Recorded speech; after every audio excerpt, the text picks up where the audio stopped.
Estamos en esta vez con un personaje que me une a él cariño y amistad de muchos años, pero además es el padrino de alguna manera del espacio de los periodistas en su primera temporada, porque él fue el que imaginó que tres periodistas que no teníamos muchas cosas en común nos sentáramos en torno de una mesa a empezar a hacer análisis. Por suerte, digo por suerte, duró poco porque el programa siguió después en Megacable y ahora estamos ya en otro escenario. Javier Sánchez Galicia, muchas gracias. ¿Qué De tal, alguna manera eres Manuel? el creador de este programa. Pero además, como dices, y yo te agradezco el comentario, en efecto, tú fuiste mi jefe muchos años. Bueno, no, eso es otra cosa. Aprendí mucho en la radio cuando me diste la oportunidad incluso que estábamos en HR, ¿verdad? En aquella época. Ya hace muchos años. En el Ayer. Sí. Bueno, hace muchas canas. ¡Hijo! No me diga. 80, 81, ¿no? Casi 30 años. ¡Hijo! ¡Qué barbaridad! Pero bueno, Javier es un asesor político, es un asesor en imagen, en mercadotecnia política, ha escrito 10 libros o algo así, ¿no? Algunos de ellos premiados en Estados Unidos, da conferencias, da ponencias y bueno, pues tiene clientes de todos los partidos políticos, de todos los colores, de todos los sabores y tiene un panorama interesante de lo que está pasando en el escenario nacional, que quisiera primero partir por ahí, porque los de a pie, los que tomamos café todavía en el portal, pues nos dejamos llevar por las revistas, por los reportajes, por los comentarios que hay, pero no sabemos de fondo qué está pasando, Javier. Y yo leía y traje a propósito la revista Proceso de hace unos días, donde se hace referencia a un estudio que manda a hacer Citigroup junto con Goldman Sachs y también USB, mandan a hacer un análisis de lo que está pasando en México. Y se habla de que hay enojo y decepción en 7 de cada 10 personas en México sobre el presidente. Es decir, el 70% de los mexicanos rechazamos lo que hace Peña Nieto. Y otro dato, se dice que el 63% de los mexicanos asocian al PRI con el concepto de corrupción. 59% hablan de que es el peor gobierno, el 68% dice que también pues abusan de lo que es el poder y el 52% lo hermana con la impunidad. Y el dato fuerte, de cada 10 ciudadanos, 4.3 no piensan votar por el PRI. O sea, el 43% del padrón electoral estaría en contra de un partido. Y estos datos que a mí me suenan fuertes, bueno, realmente José Antonio Meade, al estar en tercer lugar, López Obrador en el primero, según prácticamente todas las encuestas, Anaya medio estancado en un segundo lugar, es la realidad de lo que puede pasar el 1 de julio. Los resultados electorales van a quedar así. Yo creo que estamos viendo la punta del iceberg.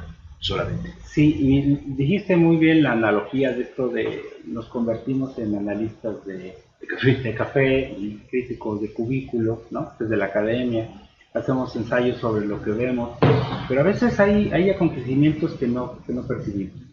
Recientemente tuve la oportunidad de dar una conferencia en la Cumbre Mundial de Comunicación Política que este año se hizo en México, y precisamente acabas de dar un elemento con el que yo empecé mi ponencia. La ponencia era cuál es el escenario de las nuevas campañas en el entorno a nivel de la presidencia de la República. Y el primer elemento que yo ponía es que los candidatos y los políticos no saben leer el ánimo electoral. ¿Y cuál es el objetivo de los candidatos de los partidos hoy en día? Es derrotar al enemigo. Es decir, para ellos el enemigo es el adversario político. El objetivo de una campaña es conquistar el electorado. Ese es el objetivo, no acabar con el adversario. Entonces nos perdemos en esa dimensión. ¿Y cuál es el ánimo del elector en este instante? El elector está enojado. Está enojado y está sumamente enojado. Hay un proceso, no solo en México, sino en América Latina, que se llama desafección política, que tiene 5 componentes.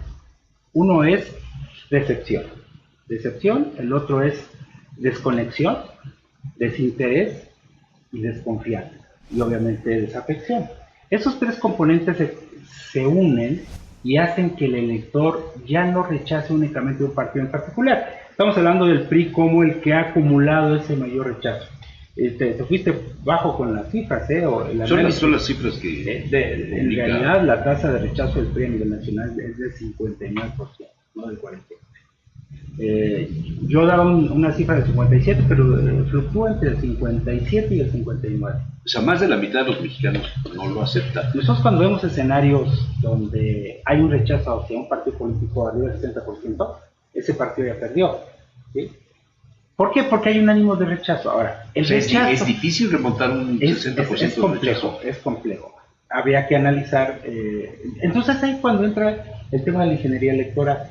Es decir, ¿cuál es el objetivo de una campaña política? Ok, conquistar al elector es saber cuál es nuestro piso de votos y cuál es nuestro techo. Hay partidos que tienen un techo y por más que hagan ya no pueden pasar de ese techo. ¿Qué va a pasar? Lo que tienen que hacer o lo que tienen que lograr es que otros partidos no rebasen el techo superior al que ellos tienen. Es decir, que un solo candidato o partido monopoliza el voto antipartido. En este caso, le pasó a Fox, él monopolizó el voto anti-PRI en el 2000 y hizo que todo este rechazo al PRI, desde muchos años, lo canalizara él. Le está pasando a López Obrador exactamente lo mismo. Muchos ni siquiera saben qué está pasando con él, no lo conocen, no hay una conexión con el candidato. Están buscando a alguien que canalice la ira.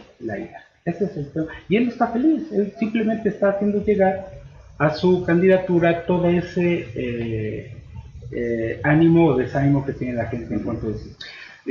Profesionalmente se vislumbra que cada uno está haciendo lo mejor para ganar las elecciones, o hay errores garrafales. Yo recientemente me invitaron a Lisi a hacer un análisis sobre las campañas y hice un análisis de comunicación política en 3 vertientes: el trabajo de tierra, el trabajo de aire y el trabajo de redes sociales. Hoy en día... Parece ser que es ahora muy importante. Es importante, pero no es definitivo. No es definitivo. Las redes sociales no hacen ganar elecciones. ¿Dan votos? No. Lo que sí pueden hacer es... percepción. Y que puedan perder elecciones. Es decir, no hace ganar elecciones, pero sí hace perder elecciones. Es muy interesante, ¿no?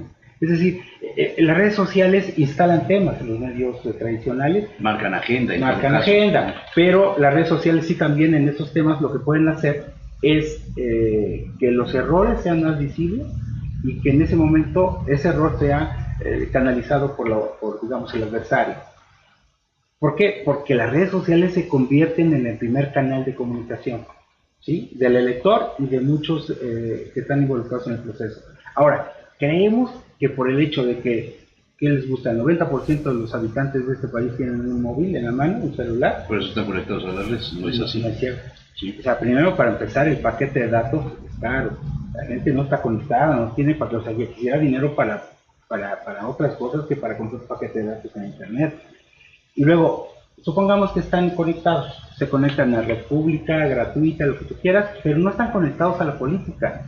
Están conectados todo el mundo está viendo la chilena de Ronaldo de ayer, ¿sí? Sí. Y la viralizan y hacen memes con ello. Ayer chilena, no tengo la menor idea. Porque usted está conectado. No, yo no estoy conectado con la política. No tengo ni idea, pero si vemos las capas de población en función de con qué están conectados, sí. ¿Cuáles son las conversaciones en la red? Sí. Las conversaciones son la farándula, sí. El deporte, los chismes o los leyes, sí. Algún tema, ¿no? Vino hace 4 semanas o 5 semanas también una gente que se dedica a estos temas y nos decía que cuando había fútbol en la ciudad, automáticamente las preferencias de las redes cambiaban totalmente, dejaban la política de lado. Esto puede suceder en la última semana de junio, que el fútbol, que el campeonato mundial genere más interés que los cierres de las campañas, los últimos mensajes, y que el voto quede a expensas ¿de qué? De la atención de la gente. Ahora, pero habría que analizar. A ver, son procesos. En este instante mucha gente tiene que ir antes de que arranquen las campañas. O sea, ya arrancaron las federales, pero faltan las estatales. Y luego las municipales. Las municipales hay periodos, por ejemplo, en el caso de Oaxaca, que nada más duran un mes. Aquí van a durar 60 días. De acuerdo a la legislación, en los 28 estados donde hay elecciones, para presidentes y van a cambiar congresos locales. Estamos hablando de las elecciones más complejas de la historia de México. Más de 3.300 candidatos en disputa. Entonces, hay una sobrecomunicación. Entonces, vamos a ver dentro de unos días que empiezan las locales, no solo las campañas federales, presidenciales, sino las estatales y las municipales. Exacto, y entonces la gente se va a volver loca. La sobrecomunicación genera incomunicación. La teoría, la premisa en el análisis político de que Margarita Zavala sale para quitarle votos a Anaya, para permitir que MIT suba, medio aplanarle el camino para que salga y hacerlo y pueda competir con el observador. ¿Tiene validez? Pues yo creo que, a ver, se convierte en un vaso comunicante. El tema de la elección ahorita federal es que está en tercio, ¿sí? Es decir, hay 3 contendientes fuertes. Pero la diferencia, según Bloomberg, entre López Obrador y MIT son más de 20 puntos, es más del doble. A ver, ¿eso es cierto o no? Es posible, pero a ver, no podemos señalar datos definitivos. Para empezar, siempre que veo una investigación, un dato, yo quisiera ver los demás datos, ¿sí? O sea, puede esconder un dato, la información totalmente, sobre todo adversa al dato principal. El dato que nosotros vemos, por ejemplo, cuando se publica en una encuesta, en un periódico en la red, vemos lo que conocemos como la carrera de caballos, quién va adelante, quién va atrás. Pero no vemos el desarrollo de la carrera. O sea, si el caballo está enfermo, si el caballo es fuerte, si tiene una trayectoria. O sea, si López Obrador baja de 40 puntos, ¿es una tendencia irreversible seguir bajando? No depende de dónde están yéndose esos votos. O sea, donde se vayan es la posibilidad de ganar del otro. Yo vi, por ejemplo, el caso de PPK en Perú. Ellos tienen otro modelo, otro sistema de partidos, tienen primera y segunda vuelta. En la primera vuelta, PPK, que recientemente renunció a la presidencia, estaba en el lugar número 15 de la preferencia electoral. Tenía, ¿qué les gusta? 13 puntos, 12 puntos, y Keiko Fujimori tenía 40 y tantos puntos. O sea, eran 6 meses antes de la elección. A la distancia decían, esto es imposible que le gane. Gana la primera vuelta PPK en una puja muy cerrada y logra, por una nariz, logra pasar a la segunda vuelta en una diferencia exactamente a esta distancia, en este instante, a 3 meses, 2-1, 40 puntos contra 20 puntos. Exactamente MIT y López Obrador. PPK fue el presidente de la República. ¿Qué hizo? No es imposible. Obviamente logró concentrar, en el caso PPK, logró concentrar todo este voto adverso que se había fraccionado en los diferentes partidos en contra de la figura de Fujimori. Cuando yo preguntaba, yo doy clase allá, daba clase en un posgrado en Perú, le preguntaba a la gente, oye, ¿por qué Fujimori no? Para nosotros que no hay otro. O sea, de repente pasa que en los países no hay liderazgos políticos suficientes. Pero es una constante en América Latina. Sí. Hay una producto de la desafección política. Claro, hay un rechazo a la política, la gente no participa, y los outsiders, han predominado. En México vimos el caso del Bronco. El Bronco se desinfló y el Bronco se quedó atorado en el gobierno de Nuevo León. Hubiese sido un factor importante. Eso nos lleva a la pregunta de Margarita. Margarita, más allá de que sea una militante del PAN, podría convertirse en esta opción que canalice voto. Lo que nosotros tenemos que ver es a quién se lo quita. Bueno, es evidente que Anaya, ¿no? Anaya es un pleito personal. ¿Y además a quién ayuda? Si se lo quita a Anaya, lo que puede pasar entonces es que en efecto se vaya. Y al final, es una de las predicciones que yo hacía, a lo lejos, en el ICI, era que la final va a ser MIT contra López Obrador. Yo creo que se va a cerrar la tendencia, no sé si muy cerrada, pero falta 90 días. En un cierre de estos de película, se gana por una nariz, de fotografía, dicen los clásicos.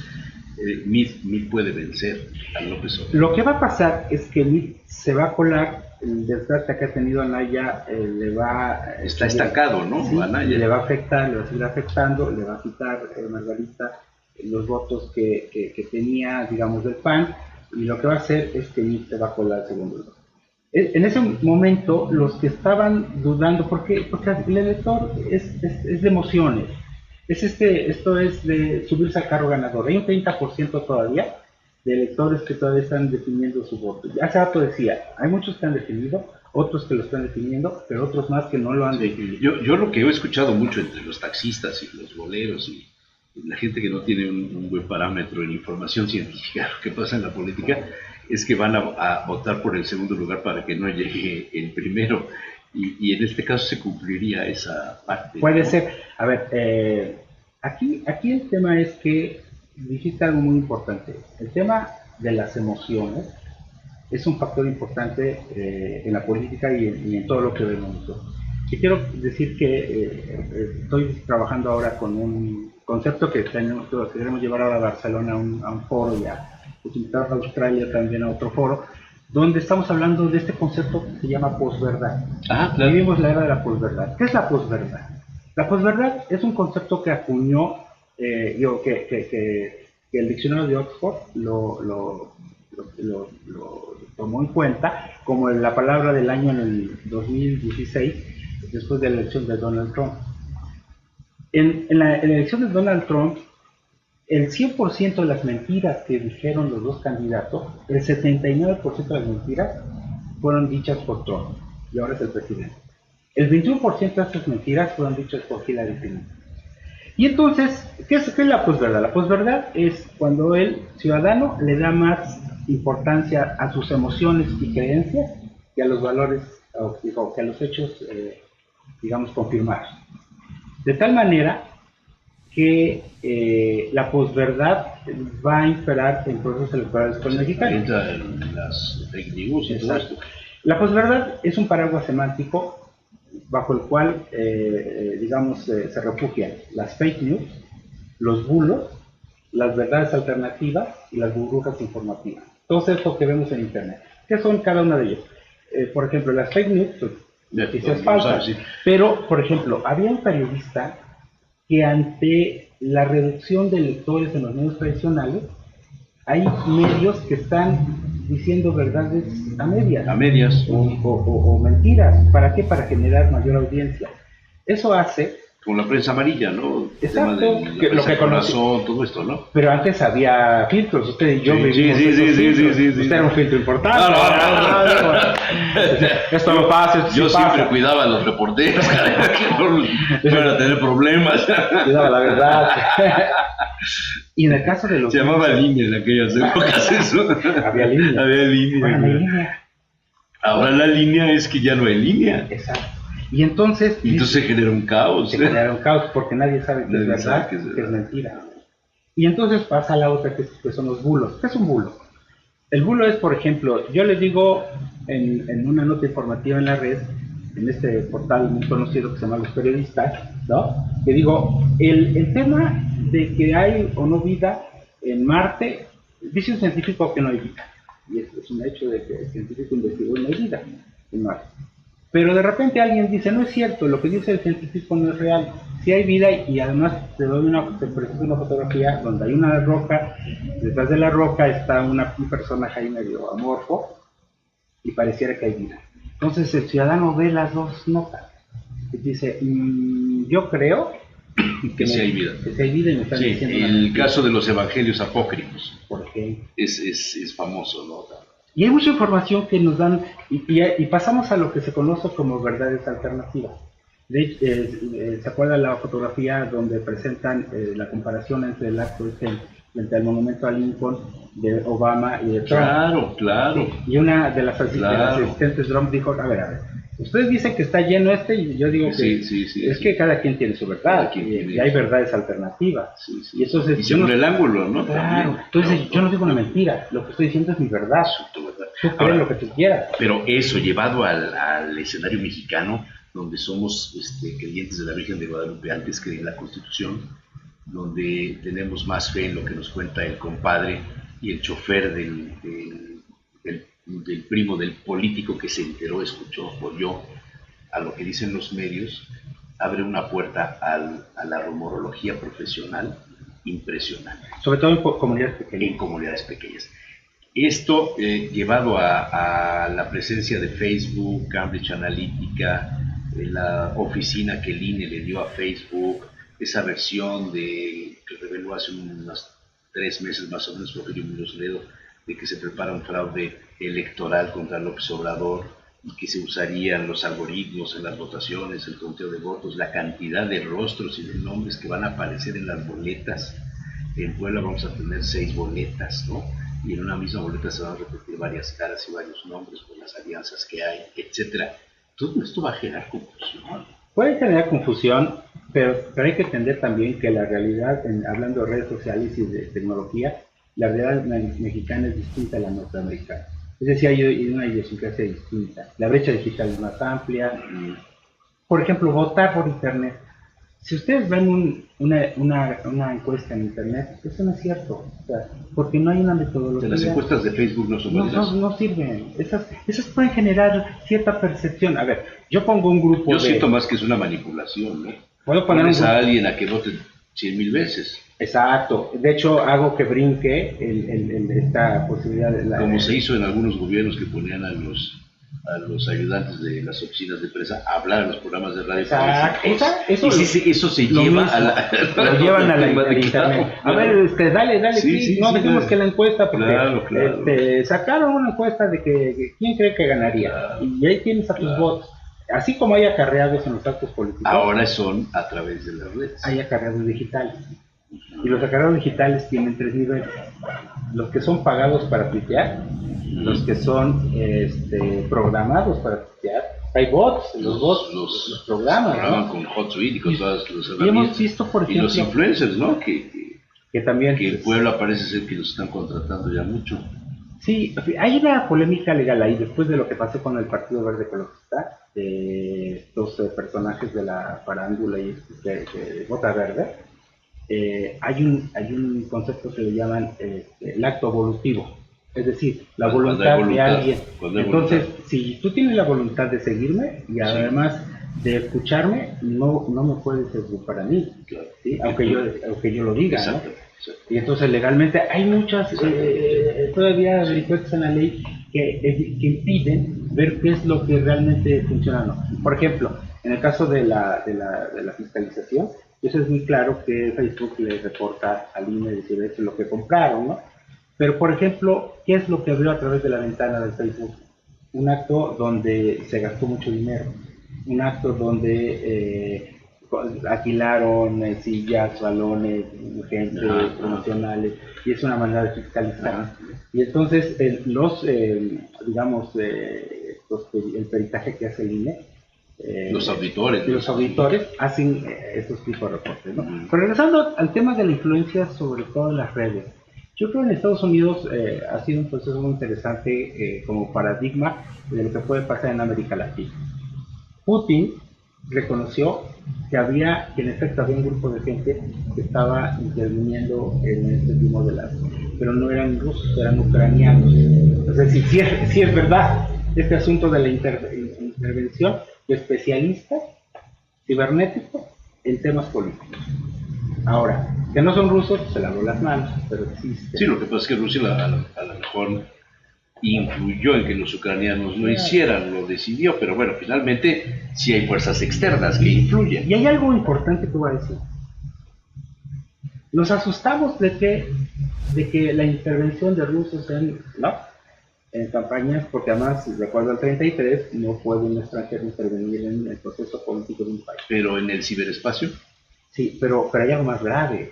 Muchos candidatos en este país son asesorados por consultores extranjeros. Eso también, o sea, entonces, ¿por qué nos asustamos? ¿Cómo es posible que bueno, tú eres asesor mexicano y no sé si tendrás más clientes en México o en el extranjero? Es que nadie es profeta en su tierra. Esa es una cosa. Los mexicanos no creen en los mexicanos. Tiene que venir un español. Creen en Sola, sí, o venezolanos que no pueden resolver el problema de su país. Claro. Xavi Domínguez. Por ejemplo, ¿no? Nos pasa a nosotros, de hecho Chile tiene una legislación donde ya impide que nosotros vayamos a hacer campaña en Chile. O sea, no pueden contratar consultores extranjeros. En Venezuela, por ejemplo, no nos pueden pagar, ¿no? Nos pueden pagar en otro país, pero no nos pagan en el país, por el tema de los dólares. Bueno, ¿votaremos diferenciadamente? Yo creo que sí. A ver, hay dos fenómenos en este instante. El efecto cascada, que es López Obrador es el paraguas de todos los candidatos de Morena.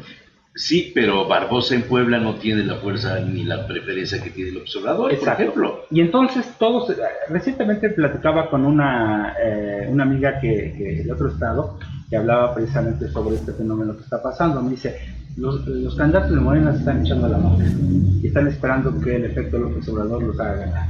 No están haciendo nada, no están invirtiendo, no están haciendo nada porque se dan cuenta, nos ha pasado, yo he hecho ejercicios en otros estados donde ligas la figura de López Obrador con un candidato y sube, la quita y se desploma. Así de simple. Entonces, todos los candidatos de Morena, vemos el caso de la ciudad de Puebla, de una candidata poco conocida, digo, no tiene la culpa de ser poco conocida porque a lo mejor su ámbito de acción no era el político necesariamente, pero no puede ser que asiste a poca distancia de Eduardo Rivera cuando Eduardo ha tenido una trayectoria política como alcalde. Bueno, este tema de la reelección, de alguna manera, Lalo Rivera, me bajo al tema de la política aldeana, y la presencia de la esposa de Rafael Moreno Valle, aunque se haya quitado el apellido, para la mayoría de los electores es la esposa del exgobernador. Y hay una especie de reelección en ambos casos. ¿Cómo lo asumirá el electorado? Yo veo aquí un tema incluso más allá de político, un tema antropológico.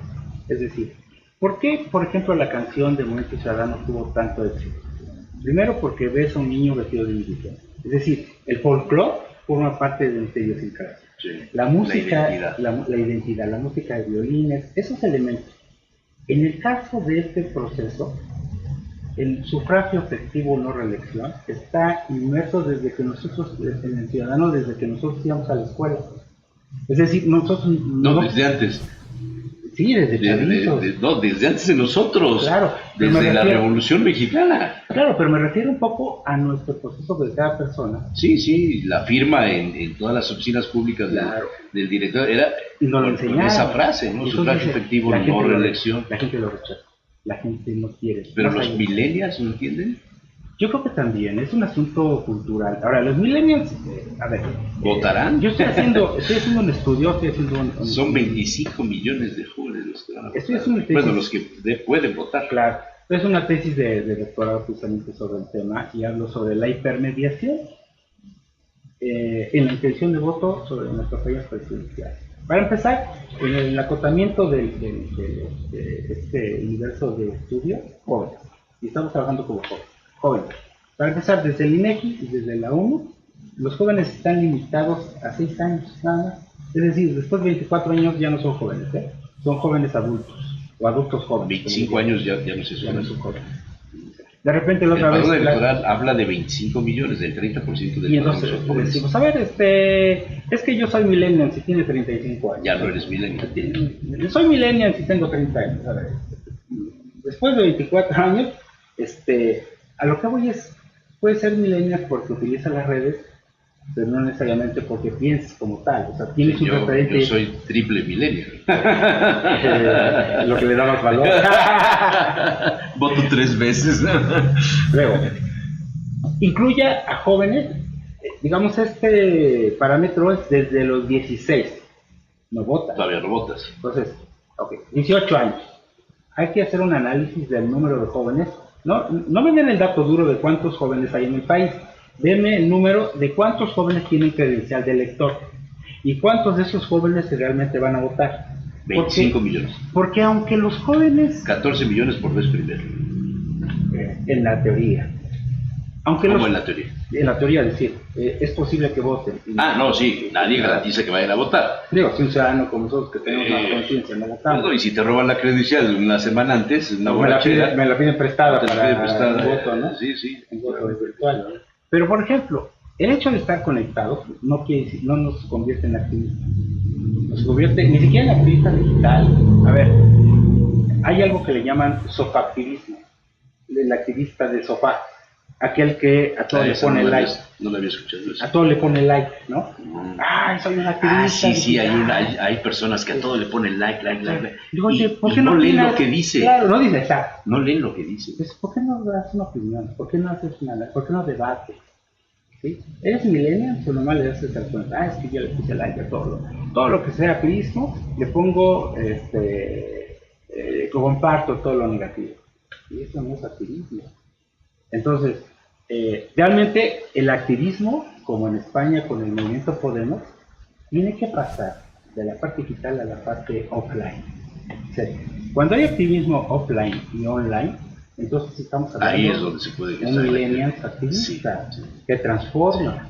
O sea, ¿cómo puede...? Sí, por ejemplo, cuando el sismo, ¿no? Esa corriente de jóvenes que se dio que trabajaban con un objetivo y que estaban en ese sentido. Claro, eso era un activismo y los comprobado. Y los unió en sentimiento. Y los unió en sentimiento.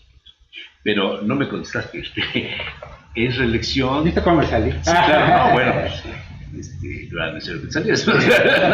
Pero vamos, la gente, la percepción, los análisis, los estudios que se tienen a Marta Erika la rechazan por el hecho de ser esposa de. Vi una y a encuesta. Lalo Rivera, que pudo haber pasado en la historia de Puebla como uno de los presidentes municipales más grises, pasó como el mar del urbanismo. Y ahora tiene que salir a defender al Verdugo. Sí. Yo veo ahí una cuestión. Una cosa es la reelección que establece la ley de los presidentes municipales y los... O sea, ya hay reelección, ya hay la posibilidad de reelección a partir de los presidentes diputados y la reelección disfrazada. Estamos hablando de dos cosas totalmente diferentes. O sea, a la gente no le gusta que la engañen y la gente se da cuenta. Vi una encuesta precisamente que hablaba de eso. O sea, no está muy de acuerdo que haya una reelección o un... Disfrazado. Exacto, o una transmisión del poder a partir una herencia. Porque del si poder, vemos... decía Porfirio Muñoz Ledo, es que esto es como la corona, ¿no? Es que se hereda el marquesado le está pasando a al primogénito en Veracruz. Es lo mismo. Hay un rechazo porque es el hijo, ¿no? La ley establece límites para nepotismo, para beneficio a familiares en tercer grado. La ley establece todo eso, ese espíritu de la ley, deriva de estos abusos del poder. Entonces, ¿qué es lo que está pasando aquí? Sí, se llamaba tráfico de influencias en una época. Y entonces todo eso se combatió durante mucho tiempo. Pero esto es un tráfico de influencias. El caso de ella. Yo lo que creo es que es darle la vuelta a lo que ya nosotros tenemos como norma. Ahora, de los 3 candidatos al gobierno... 4. Muchacha ahí. ¿Otra vez su nombre?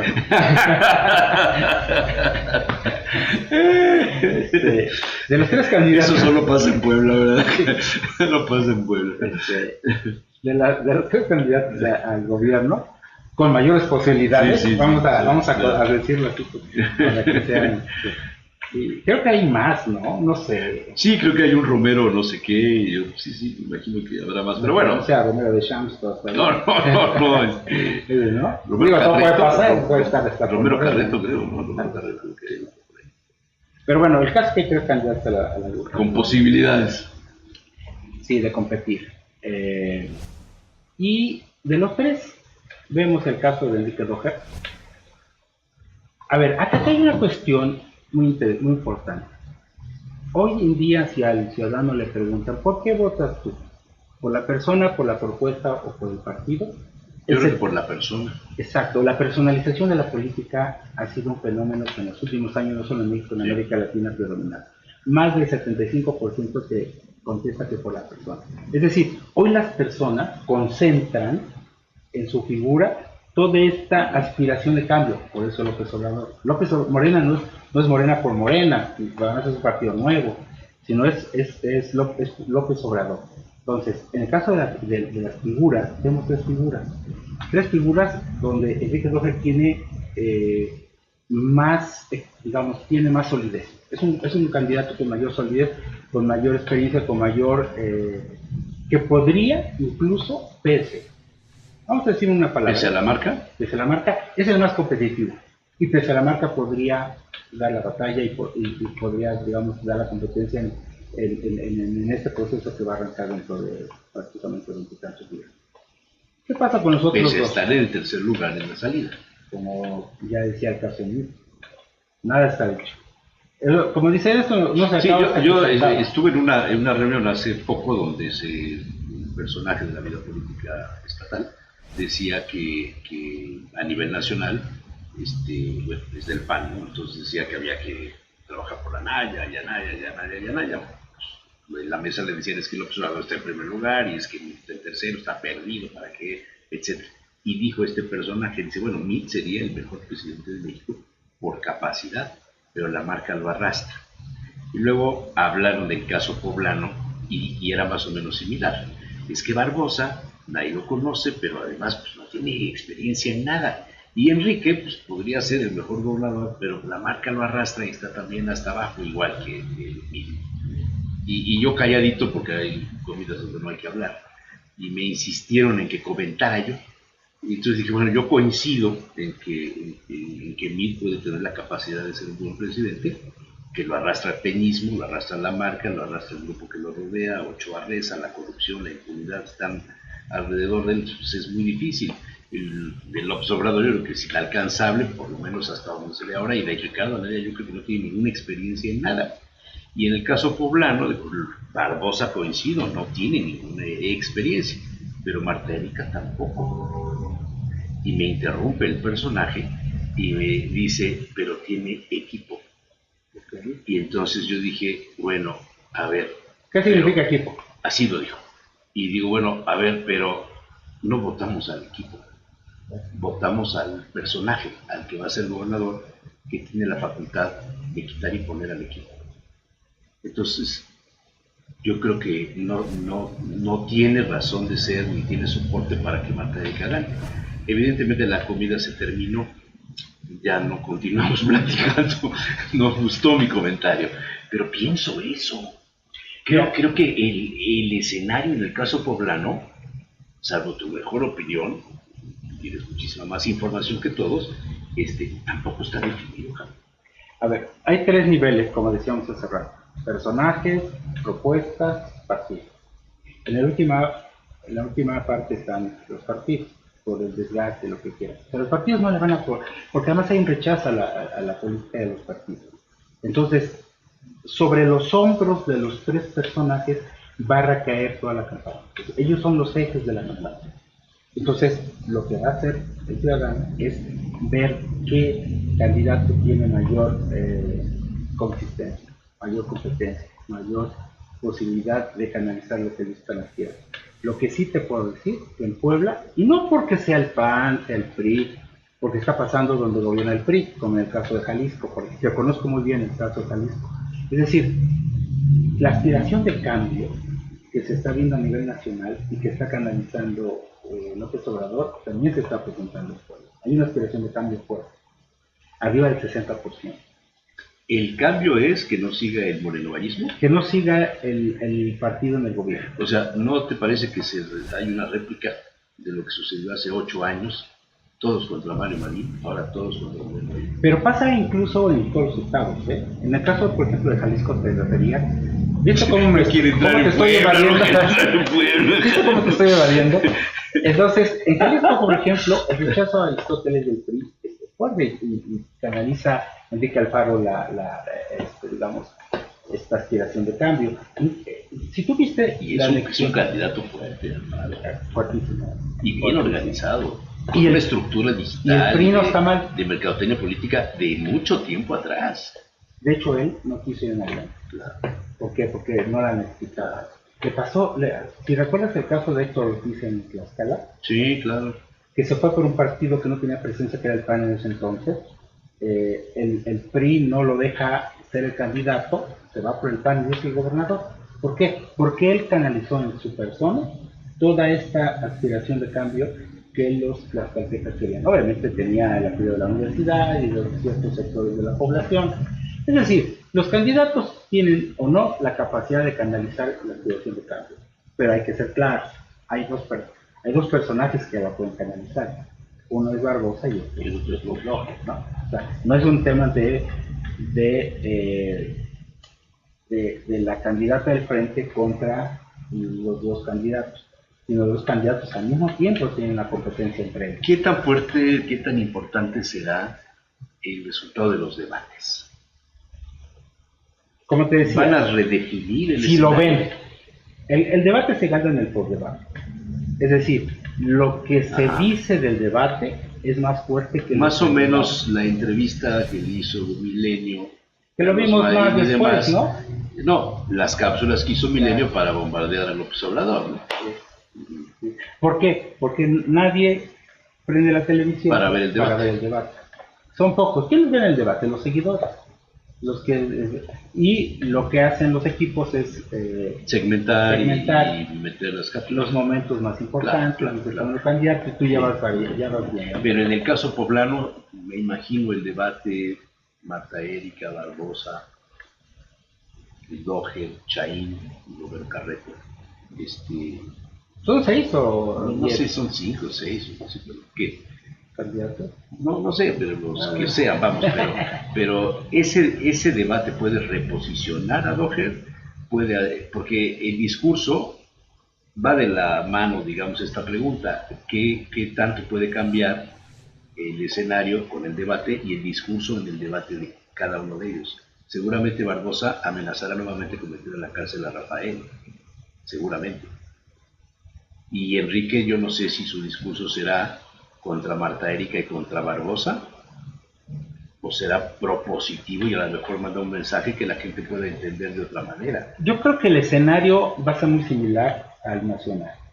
Al final, la disputa va a ser... Anaya va a decir que ya va a meter a la cárcel a Peña Nieto, como lo ha venido diciendo, ¿no? Pero yo creo que la disputa... Y los ejecutivos no pueden meter a la cárcel, ni pueden quitar el fuero.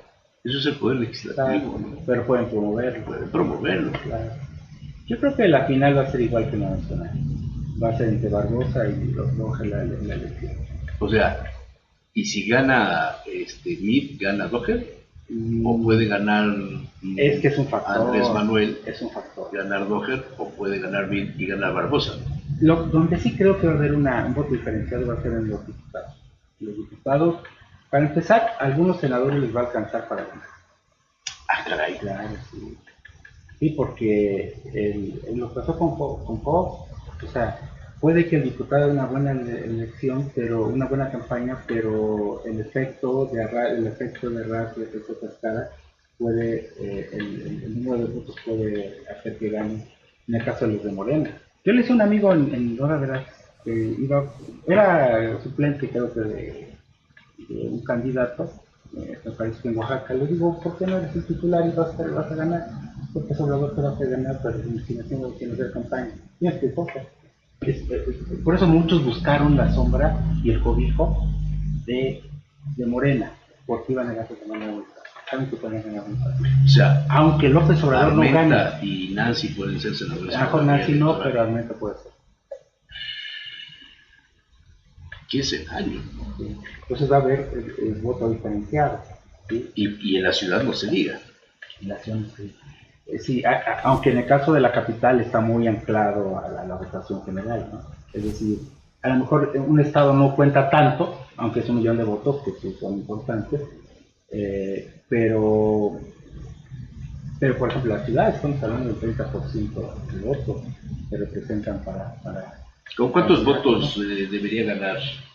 Se están disputando todos ¿Un millón? Un millón. Y Puebla les aportará unos 300 y algo mil. Tendrían que 300 y algo mil, ¿no? Sí. En la capital. O sea, esa idea de que si se pierde la capital se pierde el estado es válida. No, tampoco. Ahora, ¿qué es? ¿300,000 o cero? Tampoco, ¿no? Igual son 150, 200 y tienes en otras localidades votación. ¿Cómo se gana una elección ahí? Por una cantidad de votos que necesitas alcanzar y dos, ¿dónde están esos votos? Tienes que ir a buscar los votos. Si tienes una localidad donde todos los votos... ¿Tienes idea de dónde están los votos? Debemos tener idea. Para buscarlos. No, claro que sí. Candidato que no sepa dónde está muerto. O sea, sigue siendo el trabajo de tierra más importante que el de Hoy aire. se ha convertido en este momento el trabajo de tierra en un es trabajo fundamental. relevante. Ahora, ¿el trabajo de tierra está trascendiendo en las redes o son esas armas ocultas de los candidatos Yo creo que, para ganar? por ejemplo, ve el caso de la campaña de Avanzar Contigo. Es un trabajo de tierra y está muy discreto. ¿Por qué? Porque el trabajo de tierra tiene que ser en tierra. ¿Para qué le das publicidad a un trabajo de tierra? Si el tema es el contacto directo.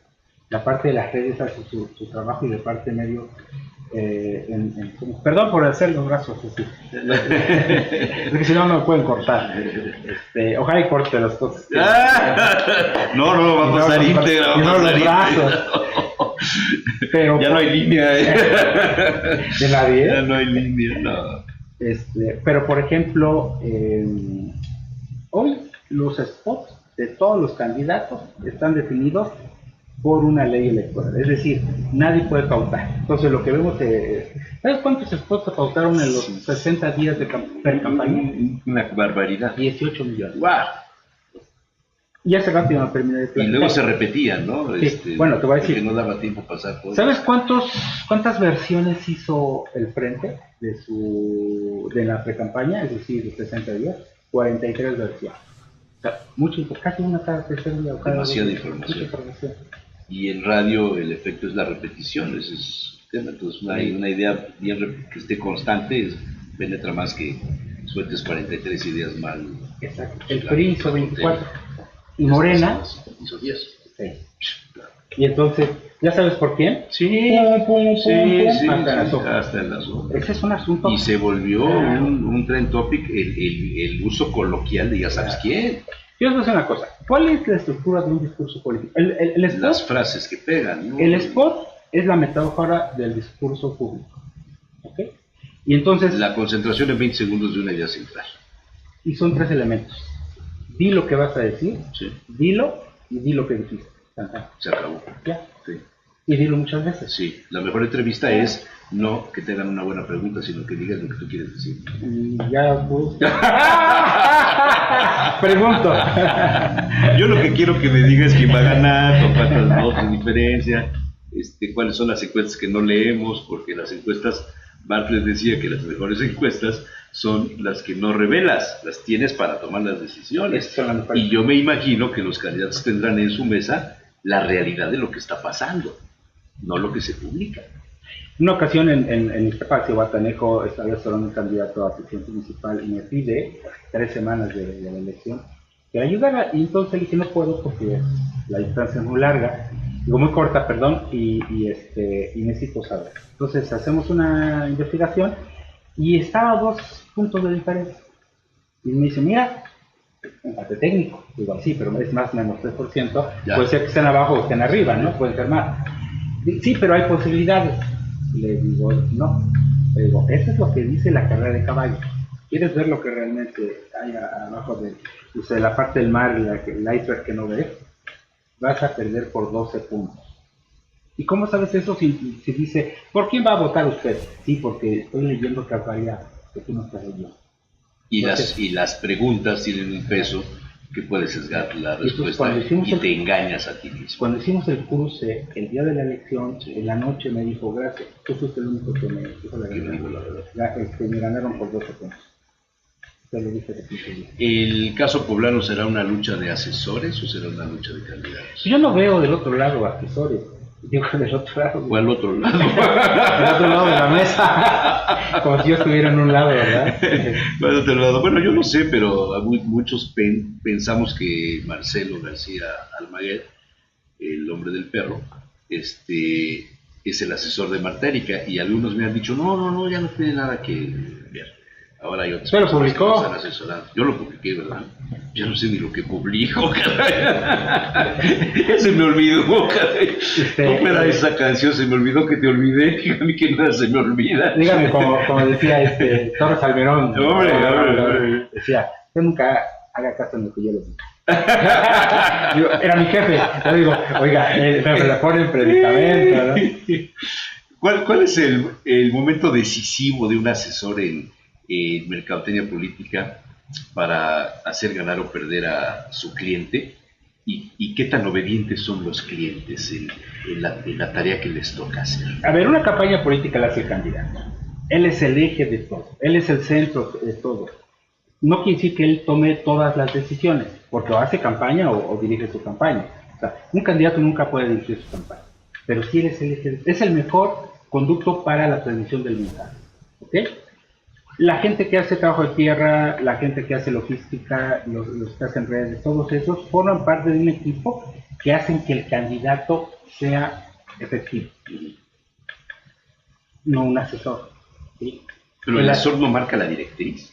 Digamos que marca líneas de estrategia en términos de, depende de qué tipo de asesor sea, si la parte política nada más o la parte de comunicación política, que es básicamente una campaña, es un proceso de comunicación.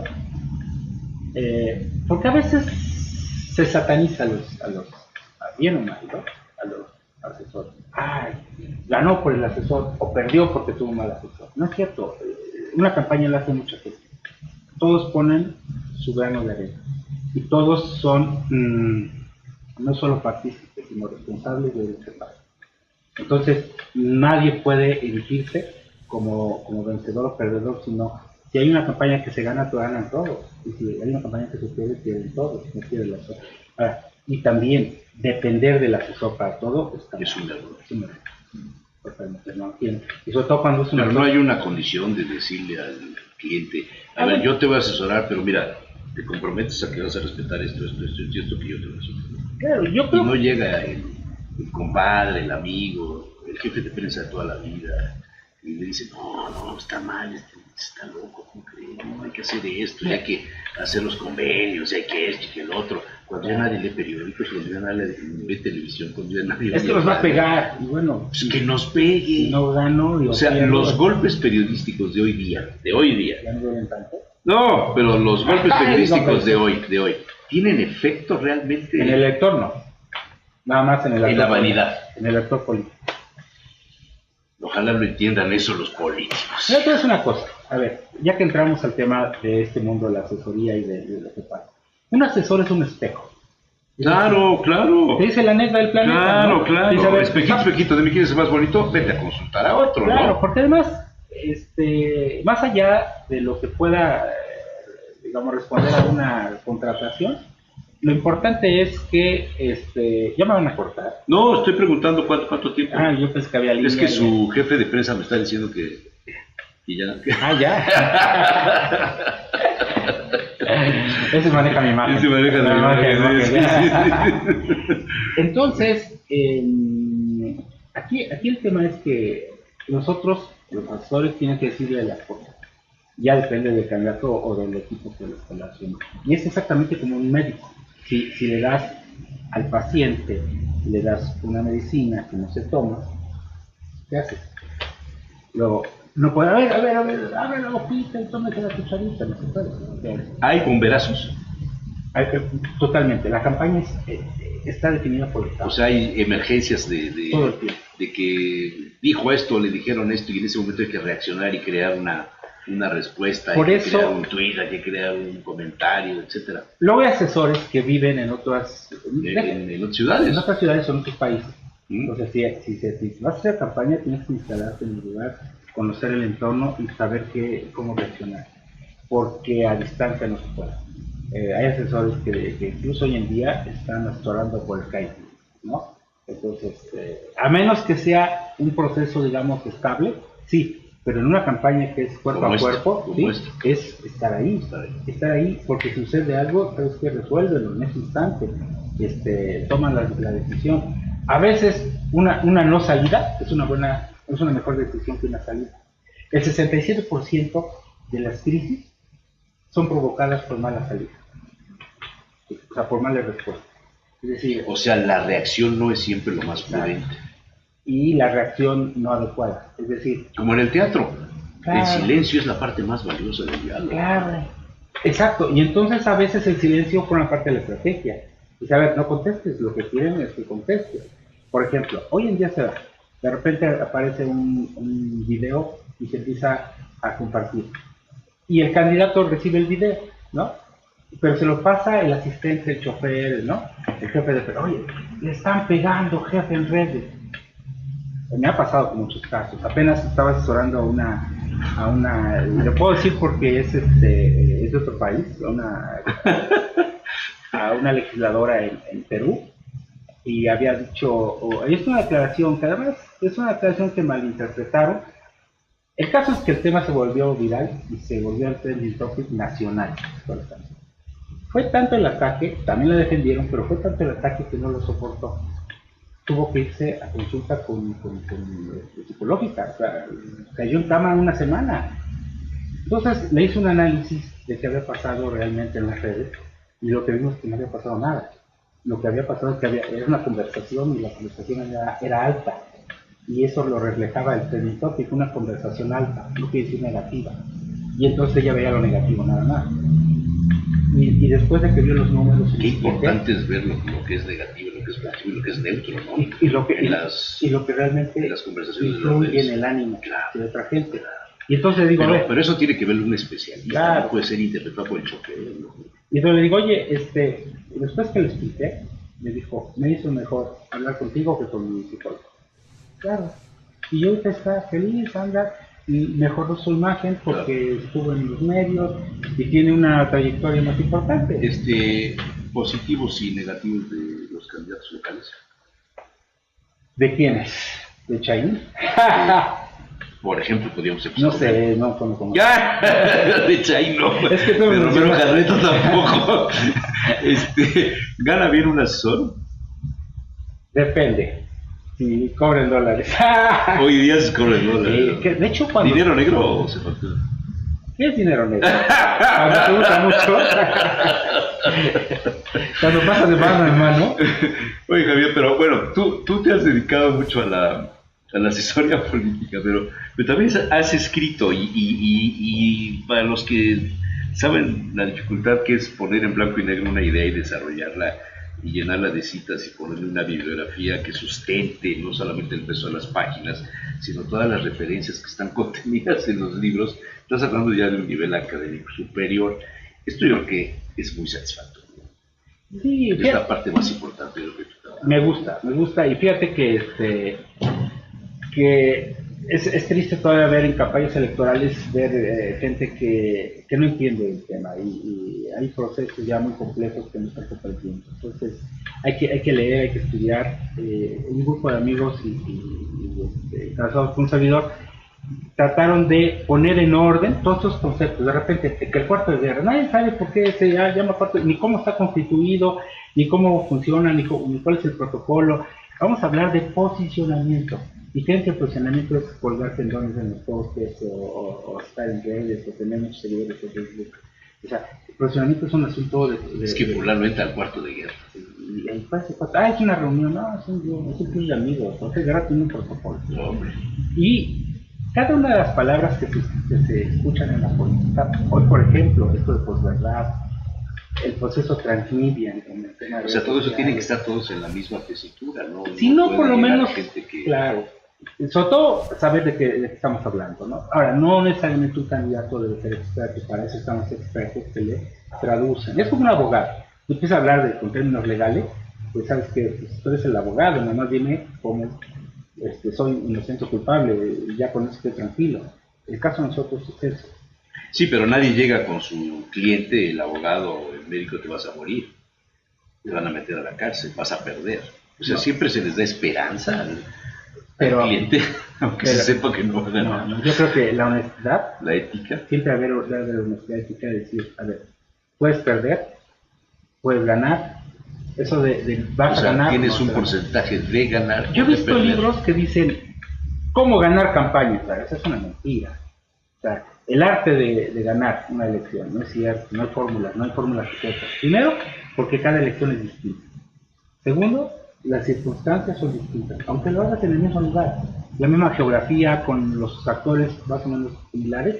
No es lo mismo ahorita que hace 6 años, no es lo mismo ahorita que hace 3 años. El entorno... El escenario va cambiando muy rápidamente. Y para empezar, la persona no es la misma. El candidato que compitió por cada uno de los partidos en la última elección no es el mismo que está compitiendo ahora. Y así. Entonces, las variables van cambiando, van determinando un escenario distinto. Es decir, cada que se haga una campaña, tiene que hacerse de cero. Es de cero. ¿El género hace más fácil o más difícil el lanzar un candidato Mira que y hacerlo ganar? he tenido la oportunidad de incluso capacitar a candidatos a diputados federales y me metí mucho al tema de género y yo es una de las cosas que yo establecía. A ver, los estereotipos de género pueden ser pueden ser beneficiables o beneficiosos para un aspirante que lo sepa utilizar de manera adecuada. ¿A qué voy? No puedes decir que ganaste o perdiste porque eres mujer, eso no.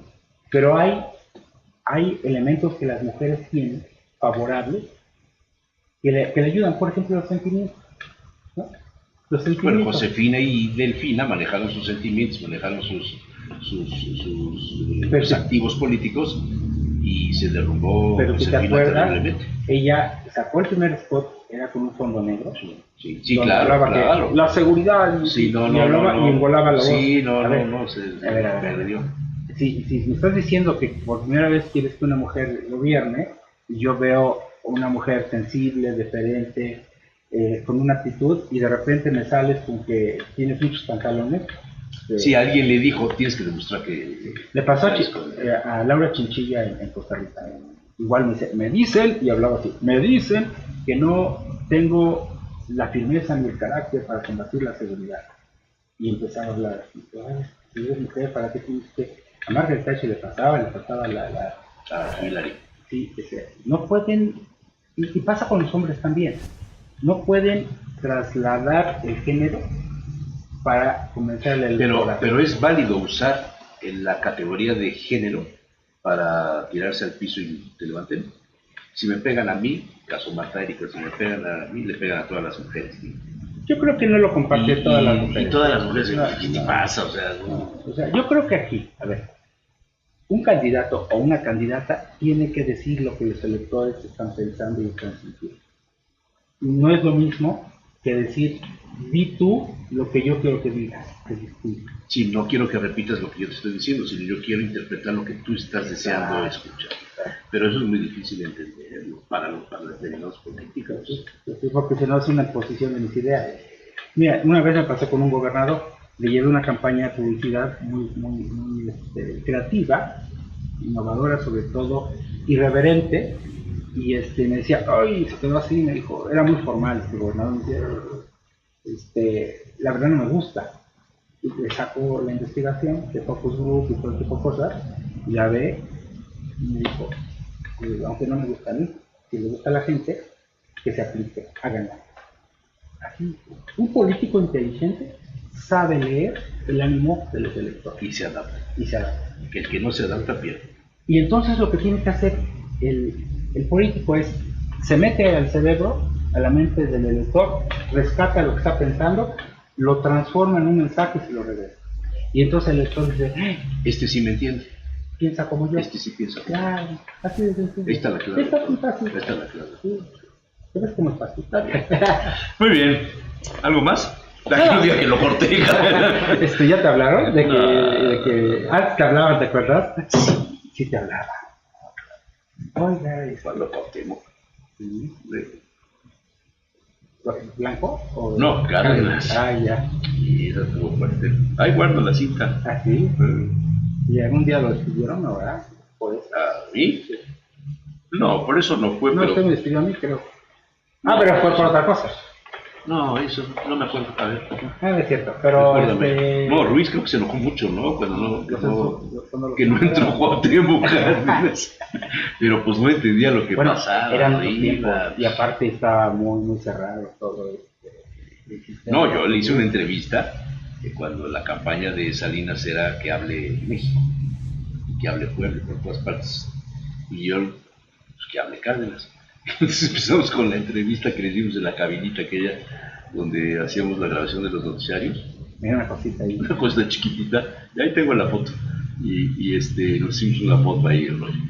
Sí, se hizo en un carrete de rollo abierto, de las grabaciones de las cintas de antes, no había las modernidades digitales de hoy día. Y entonces me la mandaron pedir de la azotea de la oficina de Rafael. Y ya en la tarde me dice, no va a pasar. ¿Por qué? Ya nos hablaban de México. no va a pasar. Y no pasó. Entonces yo agarré el carrete y lo guardé. Ahí está, ahí lo tengo. Y un día Cárdenas vino a una comida que le organizamos y le digo, ¿se acuerda, ingeniero? Aquí está la grabación, aquí está la fotografía. Dice, ¿cómo no me voy a acordar? Saliendo de acá me dijeron que habían hablado de gobernación. Alguien le comentó. Entonces en la foto me sacó su pluma con tinta verde, no sé por qué hay políticos con una tinta verde, y me firmó y me puso ahí un comentario sobre la censura de esa entrevista. Que fue el día en el que esto lo hicimos a las 11 de la mañana, algo así. Y la entrevista con Rodolfo era a la 1:30, creo, a las 2, y ya nos dijeron, no pasa Cárdenas. A mí me recogieron la grabación, luego yo la rescaté. Esa es una historia de censura, evidentemente. Todavía hace algunos años, lo comentaba yo en reportero, hoy que digas y ofendas y señales al gobernante ya no es, no pasa nada. No, en el pasado antes era una tener pantalones. Antes sí era una sal. Te jugabas la vida. La vida, la libertad, Hombre, yo me acuerdo que un día me metí con un presidente municipal y le hablaban por teléfono a Granujales y ya, oye, le pegaste a fulano, no sé qué, quiere comer contigo, que ahí en el Armando, ahí vamos al Armando, y me iba a volver con Armando, en paz descanse. Ya nos sentamos ahí, el presidente municipal. Oiga, usted es muy joven, debe usted pensar en hacer amigos. Es usted muy joven, además, imagínese el día que tenga un accidente, algún familiar de alguna, todavía no me casaba, su esposa, un hijo, va a usted necesitar de que, imagine usted el cuerpo ahí, que lo tengan que abrir para la autopsia. Pues esos son los favores que luego los gobernantes hacen. Y ahí se cumplía. ¡Híjole, caray! Ahora está muy enfermo, ya no puede hacer nada. Pero yo voy a escribir de eso, aunque no tenga las referencias bibliográficas, pero son las vivencias, ¿no? Para agregar, porque a eso venía, no venía a hablar de política. Sí, la verdad es que venía a presentar los libros. No, venía de la academia. Ya llevamos, este es el volumen, el cuarto, ¿no? El cuarto. Este es el que no puedo poner porque es verde, dicen que se transparente. Este fue el primero. El primero, aunque se das cuenta, es la segunda edición ya. ¿Esta es la segunda? La segunda edición, ya ampliada y modificado. Entonces tenemos 4 volúmenes. La intención es hacer una enciclopedia de 10 volúmenes. Mira, ve en el índice los conceptos. Relato político, retórica, seguridad nacional, sociedad red, geopolítica, globalización, gobernabilidad. Aquí está el War Room. Estos 3 que tienes tú han recibido premios en Washington como los libros políticos más importantes del año. Este no, porque lo acabamos de publicar. Ese lo presentaste hace una semana, hace una semana en la Universidad Autónoma de Puebla. Que lleva también leí ahí alguna columna de Raúl Torres, precisamente. Sí, publicacionista. Que me escuche y que me vea. ¿Cuántos mensajes subliminales están mandando aquí? Y también otra cosa relevante de esos 3 es que me los aceptaron y me los recibieron y aceptaron en la biblioteca del Congreso de los Estados Unidos. ¿Sí? Que es la biblioteca más grande del mundo, y ellos tienen una sección de libros en español para los libros latinoamericanos. Entonces lo dejamos en digital y los dejamos impresos, y la verdad es muy honroso para nosotros. Lo acabamos de publicar y está circulando. Nos faltan 6 tomos. Queremos hacer 10 para 312. Si te digo que ya nos tardamos 10 años haciendo estos 4, entonces esperemos que nos pasen otros 10. ¿Y se ha modificado algo del primer tomo? ¿Habría que actualizar? Fíjate que no mucho, porque lo que estamos haciendo, como es un trabajo académico, es un trabajo de investigación, es un trabajo con teorías que están construyéndose, es decir, no son definitivas. La otra, el cambio de conocimiento evoluciona. La otra es que no estamos poniendo casos específicos. Es decir, de acuerdo a la campaña, no. Es teoría. Es pura teoría, pura academia, pura investigación. Es el estado del arte de conceptos específicos. Entonces lo que queremos es juntar los 10 volúmenes, queremos que nos tardemos la mitad, a lo mejor unos 3 o 4 años más para tener todo. Pero lo importante de esto es que ya están en bibliotecas de escuelas de comunicación y de ciencia política de varias universidades. Yo estoy citado en tesis y en diferentes países de América Latina. De hecho, estamos trabajando con capacitación de candidatos ahora, no aspirantes todavía, líderes políticos en República Dominicana. Estamos abriendo unas operaciones en Puerto Rico, hemos trabajado en Ecuador, en Colombia, hay elecciones en Colombia, en Perú, sobre todo en Argentina. Y en España, y sobre todo, yo he sido invitado por lo menos en 10 programas de maestría en diferentes países, y estos libros han tenido buena aceptación. Una maestra me habló de la Universidad de Paraná, en Brasil, que los usan como libros de texto de cabecera de maestría. Entonces para mí esto es como un gozo, ¿no?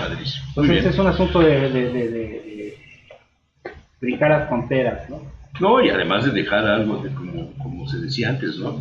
Hay que tener un hijo, sembrar un árbol, y escribir un libro. En la enciclopedia. El problema es mantener al hijo, regar el árbol y vender el libro. Eso dice mi mujer. Mi mujer dice, tengo que mantener al escritor, al artista, y mis hijos también les da por la artisteada. Dice, alguien tiene que trabajar en esta casa, ¿no? Pero, y quiero invitarlos a la presentación de un libro que está en proceso de impresión, está en máquina, que se llama Estrategias de campaña sobre aguas turbulentas. Es un libro más o menos de 300 páginas donde explico el método de una campaña desde la A hasta la Z, y sobre todo en escenarios turbulentos, en escenarios cambiantes, ante la incertidumbre. Contrarios. Y sobre todo ante un elector que no terminas por conocer. Ya lo escribiste.